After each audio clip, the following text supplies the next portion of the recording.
ne peut être maintenant que convaincu que Besançon est un territoire d'innovation, d'idées et de projets en tous sens et à tous les niveaux pour le plus grand nombre. On a parlé de sport à l'instant et vous l'avez vu, il paraît que le sport, c'est la santé. Je vous propose donc d'inviter à me rejoindre un amateur de sport. C'est le parrain de ce lundi sociable.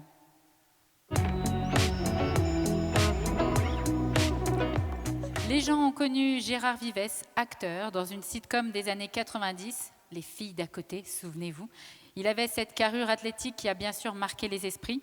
Diplômé d'État, le sport a toujours fait partie de sa vie et lui a amené une certaine discipline. Cette omniprésence du sport a non seulement construit son physique, mais aussi un mental d'acier qui lui ont permis de surmonter les accidents de la vie. On va en parler dans un instant avec notre parrain de ce lundi social, monsieur Gérard Vivès. Bonjour Gérard Vivès, qui me rejoint avec le masque, mais vous allez pouvoir l'enlever, vous va être à bonne distance. On est à bonne distance, c'est tout bon. Vous allez pouvoir l'enlever.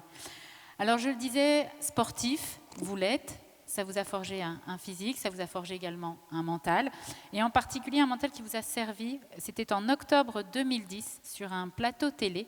Je crois que c'est mieux si je vous laisse vous raconter ce qui s'est passé à ce moment-là. Alors, vous faites référence en fait à l'accident que j'ai eu sur le plateau du Juste Prix, émission que j'animais avec Vincent Lagaffe. Et sur cette émission qui passait à 19h sur TF1, chaque jour, je faisais des sketchs, de grosses bêtises, on va dire, pour distraire. Et puis j'ai écrit un sketch où justement on faisait appel à une pelleteuse. Et on a joué avec une pelleteuse sur le plateau. Et en fait, je me suis fait accrocher par la pelleteuse. On a monté le bras à 3 mètres, puis 5 mètres. On a fait un droite-gauche et puis tout a lâché, la sécurité a lâché et je me suis écrasé. Et donc je me suis écrasé en direct et j'ai perdu connaissance, coma, on m'a réanimé. Et en fait, je n'ai pas pu reprendre les tournages parce que j'étais vraiment très très abîmé. Et j'ai eu 3 mois de total arrêt. Et puis c'est là où j'ai voulu, et je pense certains diront que le fait d'avoir fait beaucoup de sport et d'avoir un corps, on va dire en bonne santé, un peu musclé, m'a protégé. Je crois que c'est surtout aussi de la chance. Par contre, le sport, ce qui est certain, m'a amené une certaine discipline, une certaine volonté à, on va dire que j'étais pas en très bon état, hein, j'étais plus proche du légume que de l'être humain. Alors justement, quelles ont été, avant de parler de comment le sport vous a aidé, mais quelles ont été les conséquences physiques de cet accident? Mais en fait, c'est comme quelqu'un qui se défenestre. En fait, c'est le fait de s'écraser. On a d'abord vérifié si les organes internes n'étaient pas touchés. S'il n'y avait pas si j'étais pas abîmé à l'intérieur. Et puis après, il y avait quelque chose qui était encore plus flippant, c'est que un kiné qui a su que j'avais eu un accident m'a appelé parce qu'il avait dû soigner un jeune patient sur un accident automobile. Et en fait, ce qui se passe, c'est que lorsque vous vous écrasez, en fait, pendant 6 mois, on doit vérifier que votre moelle épinière n'ait pas eu une sorte de fracture. Alors, moi, j'ai peut-être pas les termes très spécifiques. En tout cas, il m'a expliqué qu'il fallait être sûr de l'intégrité de la moelle épinière, de façon à être surveillé, parce que si une cicatrice apparaissait à un certain niveau de la moelle épinière, eh bien, tout ce qui était en dessous, on perdait l'usage, par exemple, des jambes, si c'était arrivé au niveau des lombaires, par exemple. Et donc pendant 6 mois, on flippe, on a fait des radios, on m'a suivi, et puis on s'est aperçu que ça allait bien. Alors après, bon, j'ai eu des côtes cassées, j'ai eu une jambe qui était plus, j'avais plus une innervation suffisante. J'étais très très faible sur une jambe, j'ai eu 17 points de suture à la tête, et puis j'avais des troubles du vertige qui ont duré comme des nausées et des vertiges pendant au moins 1 année. Et puis au bout de 3 mois d'arrêt, moi j'ai commencé tout de suite, dès que j'ai pu, lorsque je suis sorti de l'hôpital, tout de suite je me suis mis à faire de la rééducation, ma propre rééducation. Et comme je suis assez bricoleur et que je suis donc diplômé d'État, j'ai fabriqué du matériel parce que des positions assises, je ne pouvais pas bouger, etc. Et donc j'ai fabriqué du matériel pour pouvoir très vite reprendre ma propre rééducation, on va dire. Alors on vient justement donc de parler d'innovation, on vient de voir plein de vidéos qui nous ont montré comment innover. Vous avez finalement innové dans l'intérêt de votre bien-être. Alors, vous êtes adapté finalement? Je me suis adapté, mais alors, petite parenthèse, par rapport à ce que j'ai vu, non seulement j'étais très content de devenir le parrain de l'indissociable, qui devient l'indispensable. Pas mal, Gérard. Non, tout ça pour dire une chose, c'est que je ne me rendais pas compte à quel point, là, quand je suis à l'intérieur de ce forum de l'innovation, à quel point c'est agréable. Et je me dis, chapeau à tous ces gens qui en fait cherchent de l'innovation, mais pour les autres. Et je trouve que c'est un signe d'humanité qui est super fort. C'est-à-dire, c'est les gens qui se consacrent aux autres. Et donc, chapeau, quoi. Donc voilà, et donc pour en revenir à moi, hein, c'est que oui, il a fallu que je m'adapte, parce que j'avais cette envie de revenir sur le plateau du juste prix, retravailler, et puis se sentir très diminué, c'est quelque chose qui m'est insupportable. Mais je pense que comme tout sportif, alors on a un vieillissement naturel, nos performances diminuent, mais là d'un coup être un accident de la vie qui fait que vous pouvez basculer et ne plus avoir toutes vos capacités ou mentales ou physiques, c'était quelque chose qui m'était insupportable.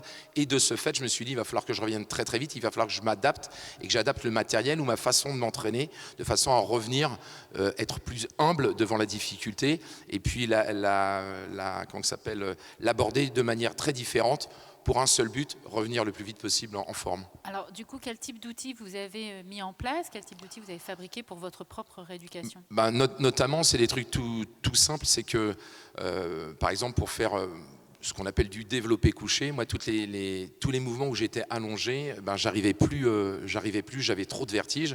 Et donc, j'ai fabriqué du matériel de façon à avoir des résistances en étant en position assis, avec le corps à la verticale. Et donc, j'ai fabriqué du matériel qui m'a permis de faire, avec des jeux de poulies et de câbles, avoir des résistances en étant en position assise ou debout. En fait, ça a été ça surtout mon travail. Alors, est-ce qu'il faut, parce que vous êtes acteur, on vous voit à la télé, il doit être super riche, donc du coup, forcément... Pété de thunes, le gars. Pété de thunes, le gars, comme vous dites, ouais. Et donc du coup, forcément, facile pour lui de faire sa propre rééducation et ses outils. Est-ce qu'on a besoin forcément d'avoir beaucoup d'argent pour mettre en place Non, ses ça n'a rien à outils? voir. Franchement, l'argent n'a rien à voir là-dedans. Ce qu'il faut, alors j'ai eu la chance aussi d'avoir suivi des études sur l'anatomie, etc. Donc j'avais une connaissance qui m'a permis effectivement de faire du matériel qui corresponde. Le matériel que vous avez dans le commerce ou dans les grandes surfaces n'est pas tout le temps adapté. C'est surtout ça ma richesse, c'est d'avoir cette connaissance qui m'a permis, comme vous voyez, je regardais le reportage tout à l'heure sur la personne qui est capable de faire de l'imagerie, de l'émotion. Le type, c'est pas forcément de l'argent, c'est d'abord son cerveau qui fait travailler et qui va lui permettre de développer un projet. Et moi, c'était ça, c'était de dire comment faire. Alors puis avec la musculation, j'ai pas de doctorat, hein, je vous rassure. Hein, je sais souder, je sais utiliser un câble, une poulie, donc voilà, j'ai pu travailler un petit peu. Donc il faut une bonne tête, c'est surtout ça. Voilà, et la tête et puis la volonté aussi de le faire. C'est ça qui va vous permettre d'aller plus loin. Est-ce que vous avez été accompagné que ce soit pour créer ces outils de rééducation ou pour vous-même avancer et vous remettre? Alors, quand je suis derrière mon poste à souder, je suis tout seul, mais j'ai eu une assistance extraordinaire. Pendant que je dessinais et que je soudais, j'avais quelqu'un à la maison qui me faisait d'excellentes pâtes, je dois dire, pâte au fromage, qui m'a donné beaucoup d'énergie, des hydrates de carbone qui m'ont permis de travailler encore plus à mon atelier. Non, mais au niveau anatomique et tout ça, je connais bien, puis ça fait des années et des années que j'enseigne aussi la musculation, que je connais. Donc là, de ce côté-là, c'est facile. Et puis c'est pas, encore une fois, hein, c'est de l'innovation, enfin, c'est de l'adaptation de certaines machines. Donc j'ai pas inventé, j'ai adapté, on va dire. Mais on peut imaginer qu'un peu tout le monde qui voudrait se créer ses propres outils de rééducation peut le faire s'il est conseillé par un kiné ou un professionnel. Exactement. Et puis il y a aussi une chose qui, aujourd'hui, on a l'impression, ce que j'entends sur les réseaux sociaux et tout, c'est que si vous voulez que ce soit pour du sport ou une activité physique, il faut du matériel, il faut en faire beaucoup. Notamment, il y a des gens je vois avec le Covid, avec la Covid, tout le monde s'est mis à courir. Alors, oui, c'est vrai qu'il y a eu beaucoup de coureurs. D'un coup, tout le monde s'est mis à courir. Alors, c'est bien de courir, sauf que courir, c'est des chocs articulaires. Quand vous avez 20 ans et vous avez de l'activité sportive, vous avez un passé de sportif, vous allez pouvoir aborder le footing très facilement. Mais quelqu'un qui est en surcharge pondérale, qui a dépassé un certain âge, on va lui demander de courir, ça va être très compliqué, il va avoir des chocs, des traumatismes. Et donc ça, on va leur dire, et puis oui, mais si je ne cours pas 1 heure, je ne perds pas de poids, il ne va rien se passer. Non, commence par courir, d'abord par marcher, déjà d'une part, marche 5 minutes, 10 minutes, 15 minutes, et puis quand tu auras vraiment cette activité qui devient régulière, mets-toi à courir, mais va pas courir 1 heure, tu n'es pas là pour courir le marathon, d'autant plus que vous allez vous mettre en situation d'échec. Si demain je vous dis, alors Nadège, il faut courir, mais c'est minimum 1 heure à 12 km/h. Et donc là, vous voyez mon ombre qui qui part. Non, mais, et ce que je veux dire, c'est que vous allez vous mettre forcément dans une situation psychologiquement, vous allez dire mais je suis nul, je suis bonne à rien, c'est-à-dire qu'on m'a demandé de courir, Même pas. j'arrive même pas. Alors que faut pas voir ça comme ça, c'est se bouger. Tout à l'heure, un des intervenants sur les vidéos disait c'est le mouvement qui est important. Bah, c'est ça. Et vous êtes déjà un outil de travail, vous êtes déjà une machine de musculation. Se baisser, se relever, moi j'avais un club, j'avais des personnes plutôt âgées qui venaient, et notamment des femmes, et ben il y a une chose que les personnes âgées ne savent plus faire, c'est se baisser et se relever. Elles perdent de la souplesse, et je leur demandais tout le temps avant de partir, tu as fait tes 10 flexions, tu fais ce que tu veux, mais tu vas te baisser 10 fois, tu mets 1 heure, tu mets 2 heures, tu fais ce que tu veux, mais à un moment donné, je veux te voir faire au moins 10 flexions. De suite ou pas de suite, peu importe. Et puis une personne âgée, par exemple, il y a un truc qui est terrible, donc c'est les jambes, pouvoir se relever. Quelqu'un qui tombe, est-ce qu'il est simplement déjà capable de se relever ou de se poser sur un lit quand vous voulez vous asseoir sur une chaise, par exemple? Les personnes âgées n'ont pas de force sur les triceps, elles se laissent tomber sur leur canapé très lourdement, alors qu'avec un peu de force dans les bras, elles vont pouvoir se rétablir. Voilà. Et ce que je veux dire, c'est que l'activité physique, il ne faut pas la confondre avec une discipline sportive. Et que quelqu'un qui fait 5 minutes, 10 minutes, un quart d'heure, et il augmente son temps de travail, il va avoir des résultats. Mais aujourd'hui, si on vous dit, vous ne faites pas 1 heure de footing, 2 heures de vélo, 3 heures de natation, moi, les médecins, ils me font marrer, certains médecins, attention, me font marrer quand ils vont vous dire, par exemple, non, ce qu'il faut faire, c'est de la natation pour votre dos, ma petite dame. C'est de la natation, vous nagez pendant 1 heure, mais qui est capable, moi, je fais 25 mètres, je coule comme une paire de tenailles, donc il faut y aller avec... Travailler l'apnée. C'est la remontée qui est plus dure. Ce que je veux dire, c'est ça, c'est y aller doucement à son rythme. Et là, on a des résultats. Et puis, je rappelle aussi qu'on a des structures au quotidien qui peuvent accompagner, je pense notamment au CCAS, Tout à fait. peut effectivement apporter aussi des conseils aux personnes qui connaissent des difficultés physiques, qui peuvent orienter, guider, sans se substituer aux médecins non plus. Ouais. Mais apporter un accompagnement. Donc, il ne faut pas hésiter à les solliciter. Et pour trouver cette connaissance que vous aviez... Complètement, parce qu'il faut faire attention. Alors, solliciter. les réseaux sociaux, c'est un super truc, mais aujourd'hui, c'est aussi la porte ouverte à tout le monde donne son avis, sans avoir des connaissances. Et donc, on écoute tout le monde, et c'est la mode de faire des tutos sur le sport. Les gens, je ne sais pas s'ils ont tous les connaissances et les bases nécessaires à pouvoir donner ces conseils. Donc je dis attention, effectivement, il y a des kinés. Moi, je trouve que les kinés, en termes de sport, un médecin, voilà, c'est savoir. Mais maintenant, aller marcher, on a compris qu'aujourd'hui... certaines pubs disaient faut boire et éliminer. Alors boire de l'eau, bien évidemment, et puis éliminer, sortir et marcher, c'est déjà une bonne chose. Combien de temps vous avez mis pour vous remettre de cet accident ? Alors dès que j'ai pu, et c'était pratiquement le lendemain, j'ai commencé à refaire des tout petits exercices. Il m'a fallu 3 mois en m'entraînant tous les jours, mais pour récupérer vraiment. C'est-à-dire que quand j'étais devant la caméra, on ne se rendait pas compte, mais j'avais encore des troubles, j'avais beaucoup de vertiges. Moi, c'était terrible les vertiges, il me manquait encore un peu de force, mais il m'a fallu, pour vraiment revenir vraiment bien, avec les performances que j'étais capable de faire avant l'accident, il m'a fallu pratiquement 1 année. Ouais. Est-ce que vous avez envisagé d'abandonner à un moment ? Non, c'est pas possible. non, aucune hésitation. Non, aucune. Non. L'abandon n'était pas une option. Non, c'était pas possible. Pourquoi ? Non, après, vous savez, on n'arrive pas à expliquer les raisons pour lesquelles on ne veut pas abandonner. C'est déjà ce... Petit blanc. Non, ça me rappelle des choses. Voilà, c'est d'émotion. Ouais, et après, en tout cas, pas d'abandon, parce que non, c'était pas concevable. Non, c'était pas possible. On n'a pas envie de ressembler. J'avais pas envie que des personnes proches de moi me voient. Ouais, donc non, on avance. Pour soi et pour les autres, on avance. Comment le sport a joué un rôle important dans votre rémission et au-delà ? Parce qu'on l'a dit, vous avez créé vos propres outils, mais vous aviez quand même aussi un corps athlétique. Alors, c'est sûr que quand ça m'arrive cet accident, donc c'est en 2013, j'avais 51 ans, 2013. Je regarde, ça doit être ça. Ouais, à peu près, c'est ça, 51 ans. Et donc, j'avais quand même un passé, je me suis entraîné tous les jours, moi, en musculation, voilà, j'en ai toujours fait.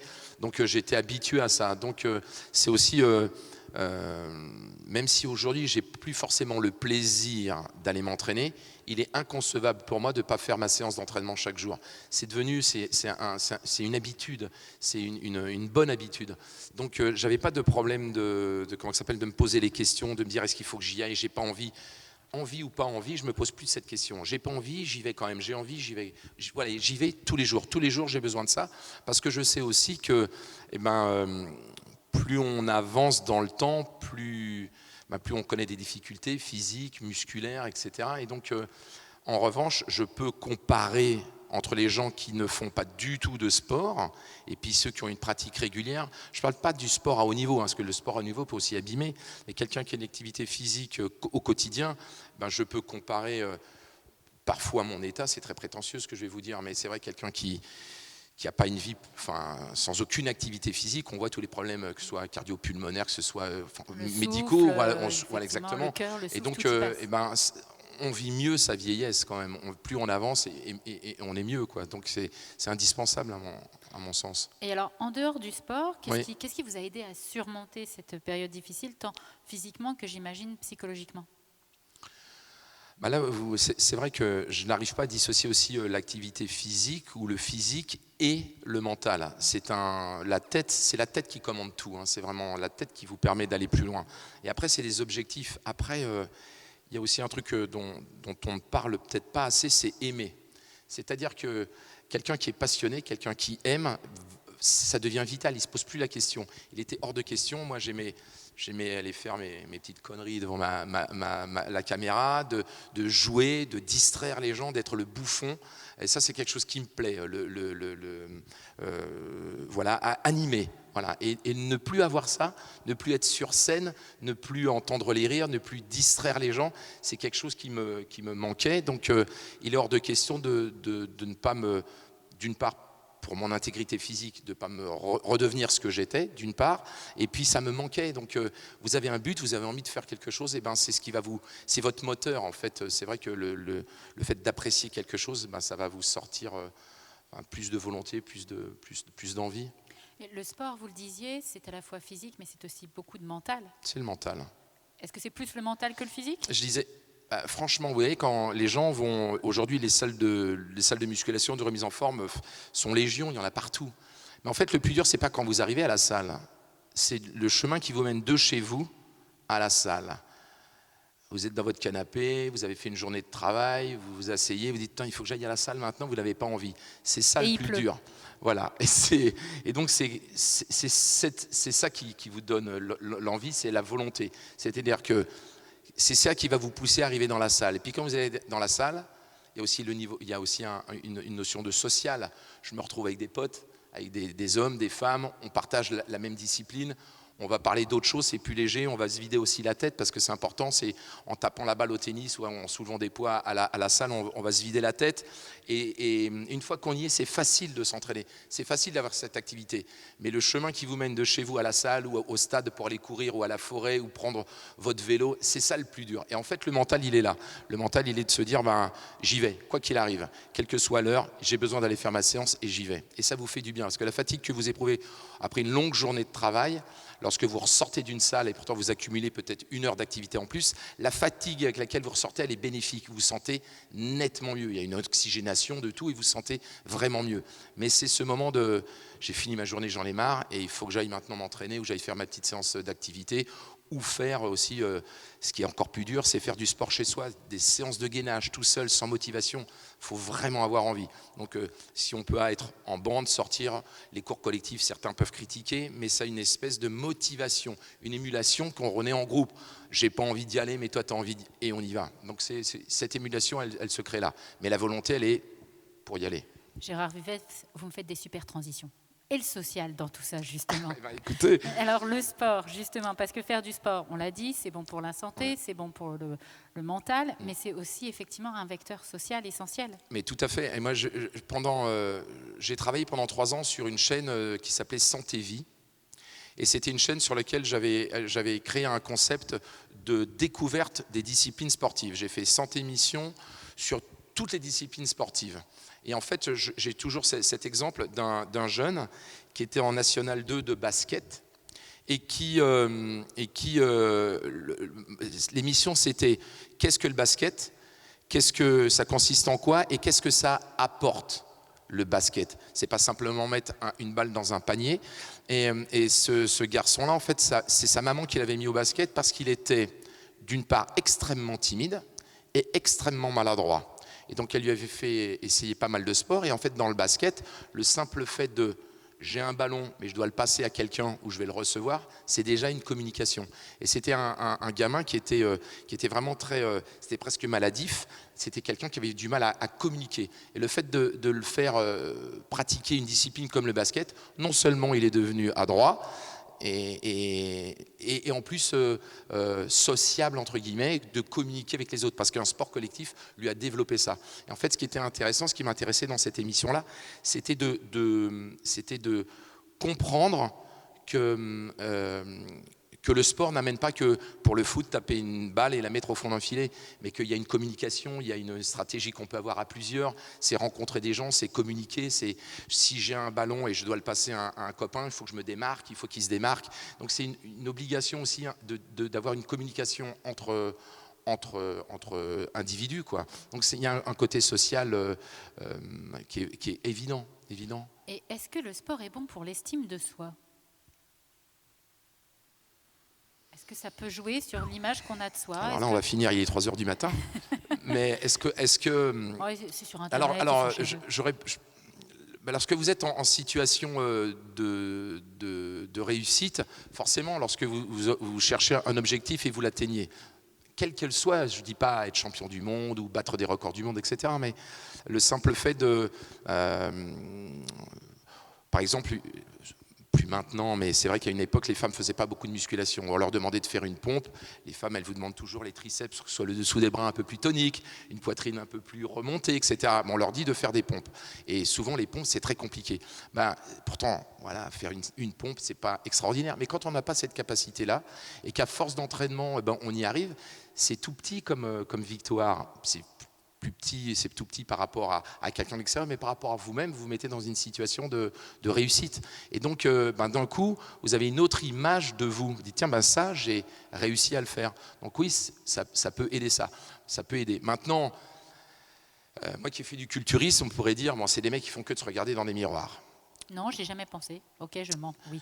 Ouais, et en fait, lorsque le cultier, je ne vais pas dire que c'est pour tout le monde, mais lorsque vous regardez dans un miroir, au départ, vous dites, tiens, je voudrais m'améliorer, et puis plus vous entraînez, plus votre œil devient plus pointu, plus précis, et en plus fait, exigeant peut-être plus aussi. exigeant, et vous voyez de plus en plus de défauts. Et donc, après, il ne faut pas tomber dans le narcissisme, c'est pas ça que je veux dire, mais effectivement, le sport, en tout cas, une chose est certaine, c'est que le sport, à partir du moment où vous allez pratiquer, je ne connais personne qui ne peut pas s'améliorer dans sa performance, esthétiquement, ce que vous voulez. Mais il y a forcément une évolution. Donc c'est un domaine dans lequel vous êtes sûr de progresser. Et donc le fait de progresser, forcément, l'image que vous avez de vous-même, c'est vous vous mettez dans un constat de réussite. C'est beaucoup plus, oui, c'est à la fois valorisant pour soi-même. Bien sûr. On prend de la valeur aussi. Vous m'aviez dit à un moment, on prend de la valeur. On évolue, on se voit évoluer. On se dit donc je ne suis plus le même. J'ai été capable de m'améliorer par une action que j'ai entreprise, que j'ai décidée. Et est-ce que le sport, c'est aussi un temps pour soi que l'on prend ? Complètement. Est-ce que c'est important, justement, cette dimension de considérer le sport comme un temps pour soi, pour aller bien ? Je dirais même plus que ça. C'est-à-dire que moi, j'ai tenu un club pendant de nombreuses années, un club de fitness, donc où les gens venaient. C'était pas un club destiné à la compétition. C'était plutôt pour monsieur, madame, tout le monde, avec une moyenne d'âge plutôt élevée. Et en fait, je disais toujours, c'était un peu fort, mais les gens viennent plus soigner leur tête que leur corps. Je prends un exemple pour les femmes. Par exemple, vous avez une journée de travail, et puis si vous avez des enfants, vous avez fait une double journée, ce qui arrive à la maison, il va falloir peut-être, c'est une concession peut-être ancienne, attention, mais dans la réalité, c'est souvent ça, les tâches ménagères, la cuisine, les enfants. Bien, on est le 8 mars. Non mais exactement, mais vous voyez ce que je veux dire. Et en fait, le fait de venir, et vous allez venir dans une salle, et vous allez consacrer du temps uniquement à vous, égoïstement, soyez égoïste avec vous, ça va vous faire du bien. Oui, j'ai envie de travailler mes mollets, oui, j'ai envie de travailler mes fessiers, oui, j'ai envie de travailler mes bras. Et le fait de vous consacrer du temps uniquement à vous, ça vous fait du bien, forcément ça vous fait du bien. Et pendant que vous pensez à vos triceps, vous oubliez un peu le reste et ça vous, entre guillemets, nettoie le cerveau. On est tranquille, on pense à autre chose. Donc le mental, le physique, complètement. Valorisation, du temps pour Faites soi. du sport. En gros, oui, c'est bien le message. Faites une activité physique, bien sûr. Et c'est la santé, on est d'accord, vous le disiez. Bien évidemment. La santé passe forcément par le sport. Par une activité physique, et moi je ne suis pas qui je suis, moi je n'ai pas les capacités ou les connaissances médicales, mais en tout cas, vous voyez, les gens qui, ceux qui ont du cholestérol, ceux qui ont du surcharge pondérale, etc., eh bien, le sport, forcément, l'activité physique, hein, c'est pour ça que je fais la différence entre le sport et l'activité physique, c'est forcément un bienfait. Enfin, je le vois pas autrement. En tout cas, il m'est impossible, moi, de continuer chaque jour sans aller faire une activité physique. Le sport, c'est accessible à tous, c'est l'avantage? Ouais, je pense que là, puis vous voyez, on le voit aujourd'hui, il y a plein d'aides, il y a des associations, on n'a pas besoin. Alors c'est sûr que si vous voulez faire de la Formule 1, c'est compliqué, c'est réservé à 20 personnes, vaut mieux être riche, mais maintenant, marcher, alors c'est sûr que sur un jeune, vous allez lui dire, ils sont plus forts à Candy Crush qu'autre chose, mais il y a plein d'activités physiques, il y a plein de sports qui sont possibles et accessibles.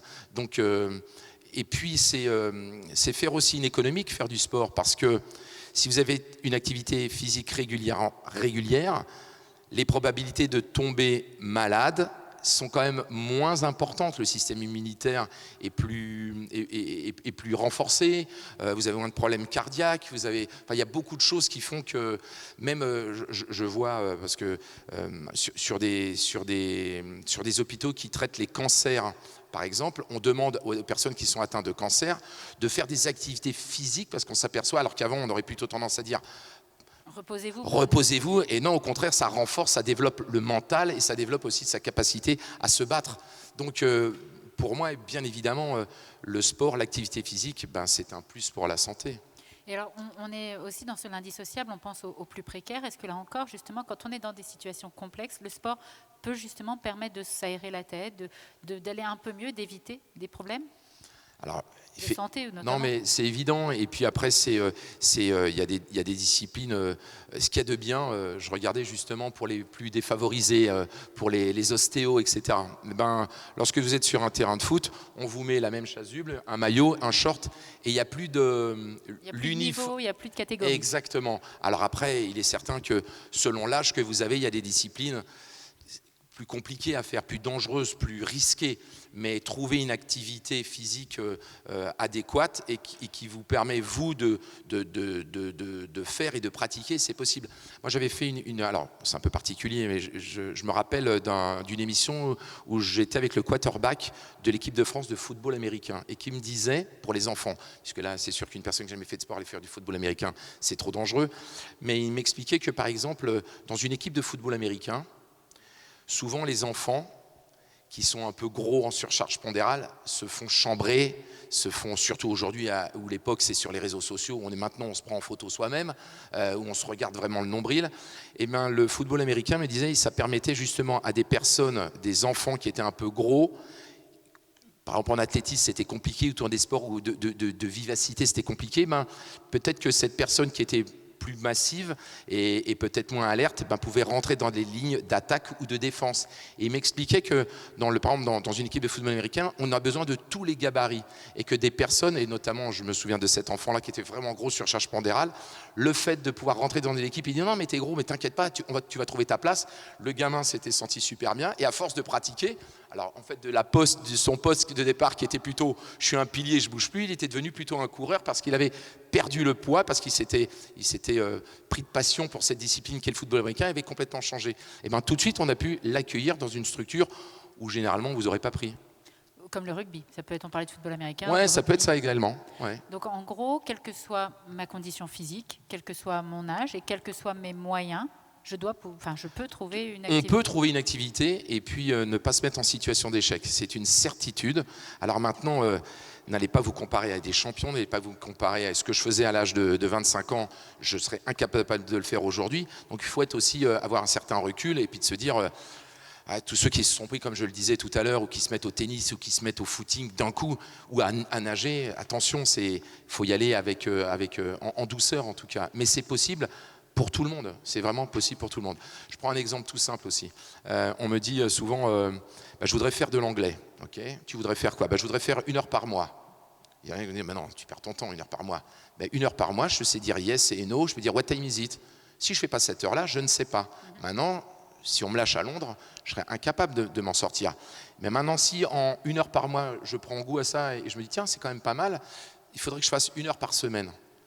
Et 1 heure par semaine, je vais quand même m'améliorer. Puis, d'1 heure par semaine, je vais faire 1 heure tous les jours. Et puis après, jusqu'au jour où je vais me faire en immersion totale, je vais à Londres et je parlerai couramment. Mais si je ne fais pas cette première heure par mois, c'est ça, il faut commencer. Et moi, j'entends trop de discours dire non, mais ça ne sert à rien, fais pareil. Une heure, une demi-heure, si c'est par semaine, ça ne sert à rien. Mais non, ça ne sert à rien. C'est le début et c'est peut-être ça qui va vous donner l'envie d'aller plus loin et de continuer. Alors justement, quels conseils donneriez-vous pour rester en bonne santé ou se remettre, comme vous l'avez fait, d'un accident? Ah, d'un accident. Alors les deux. Pour être en bonne santé, le conseil? Bon, après, je ne vais pas vous dire, hein, vous savez, il y a des gens qui vont dire, c'est un exemple que je donnais encore tout à l'heure, ouais, mais alors tu vois, le sport, l'hygiène de vie, etc. Moi, je connais des gens, ils n'ont jamais fumé de leur vie, et puis ils ont eu un cancer des poumons. Ouais, c'est possible. Mais 80% des gens qui ont un cancer de la gorge et de l'œsophage, c'est des fumeurs et des buveurs. Donc si je roule à 200 km/h dans Besançon, il y a de fortes chances qu'à un moment, je fasse un carton. On multiplie les risques. Et voilà, exactement. Donc, une hygiène de vie, alors je vais vous dire, voilà, je ne vais pas faire le vieux rabat-joie, faites la fête, vous voulez de temps en temps prendre une bonne caisse, une bonne murge avec des potes, et vous ne prenez pas la voiture derrière, mais allez-y. Après, si tous les jours, quelqu'un qui va boire de l'alcool, qui va fumer, voilà, je veux dire, c'est le bon sens, c'est le bon sens. Après, on connaît des sportifs de haut niveau, je crois que Mats Wilander, qui a gagné X fois Roland Garros, fumait 2 paquets par jour. Ouais, mais c'est pas... Il y a des exceptions. Ouais, il y a des exceptions. Et alors pour se remettre d'un accident ou d'un accident de la vie? Il ne faut pas aller trop vite. Quand on a la possibilité de se remettre, c'est surtout, moi c'est aussi mon défaut, je suis quelqu'un d'impatient, et donc j'ai tendance à vouloir aller trop vite parfois, et donc il faut faire attention, mais ce désir, prendre son temps, pas faire n'importe quoi, être conseillé, ça c'est important. Après, dans les années 80, quand je faisais beaucoup de musculation, quand on fait des squats, des flexions de jambes avec des charges sur le dos, lorsqu'on était blessé au niveau des genoux, on vous disait il faut vous arrêter. Aujourd'hui, la kiné, on essaye d'immobiliser le moins possible et le mouvement est plus réparateur. Et le fait de plus faire de sport, on vous dit souvent, moi j'ai connu un Luc Corr qui était champion d'Europe, et il a été opéré des 2 genoux, son médecin, le chirurgien, lui disait ne rien faire, tu t'abîmeras encore plus que de faire. Donc voilà, il faut trouver ce juste milieu, mais écouter aussi pour la rééducation. Il faut faire confiance à des gens, à ceux qui ont la connaissance. Pourquoi vous êtes parrain de ce lundi social? Qu'est-ce qui vous a motivé à accepter? Vous rencontrez. Ça, je m'en doutais, mais à part ça. Non, c'est parce que c'est, comme je vous le disais tout à l'heure, et je l'ai encore plus vu aujourd'hui, c'est des gens tournés vers les autres. Donc ça, c'est quelque chose qui me plaît. Parfois aussi, la notoriété qu'on peut avoir, qu'elle serve, quand elle peut servir sur des domaines où là, je peux m'exprimer parce que je sais ce que c'est. Donc c'est une chose. Et puis c'est un thème qui me plaît. Et puis une des raisons encore plus aujourd'hui, c'est qu'on est là. On a créé, il y a un événement. Et on m'a proposé aussi de faire cet événement chez moi, derrière mon écran, et ça me gave tout ça. Je me dis, il y en a marre de cette situation, avec les distances, mais dire que voilà, j'ai pas envie de supporter cette situation, et là, je suis à Besançon, la salle est pleine à craquer. Non, elle est pleine, on ne peut pas accueillir plus, madame. C'est comme ça. C'est vrai. On est au top. Depuis tout à l'heure, on dit qu'elle est vide. Mais non, on est au maximum de ses capacités. Donc c'est super. C'est rencontrer les gens, c'est discuter, c'est être là en vrai. Voilà, moi j'ai besoin de ça. Oui, alors je rassure quand même, il n'y a vraiment que 8 personnes. Oui, mais c'est parce que les distances, elle est pleine à craquer, on ne peut pas faire plus. Voilà, c'est tout. En cas de crise sanitaire. Ouais, tout donc à fait. soit 8 personnes dans la salle. Justement, dans la salle, mais aussi chez eux, des personnes vous ont posé des questions, parce que j'ai bien voulu partager le micro. Et on a eu des questions sur Internet. Alors je crois qu'il y a quelqu'un dans la salle qui a des questions. On va lui passer un micro, qui a récolté quelques questions. Voilà. Alors c'est Babette25 qui pose la question suivante. Pas trop difficile cette période quand on est comédien? C'est sûr qu'il y a quelque chose qui nous manque. Voilà, c'est peut-être mon côté narcissique et avoir envie d'être dans la lumière. Ça fait du bien aujourd'hui.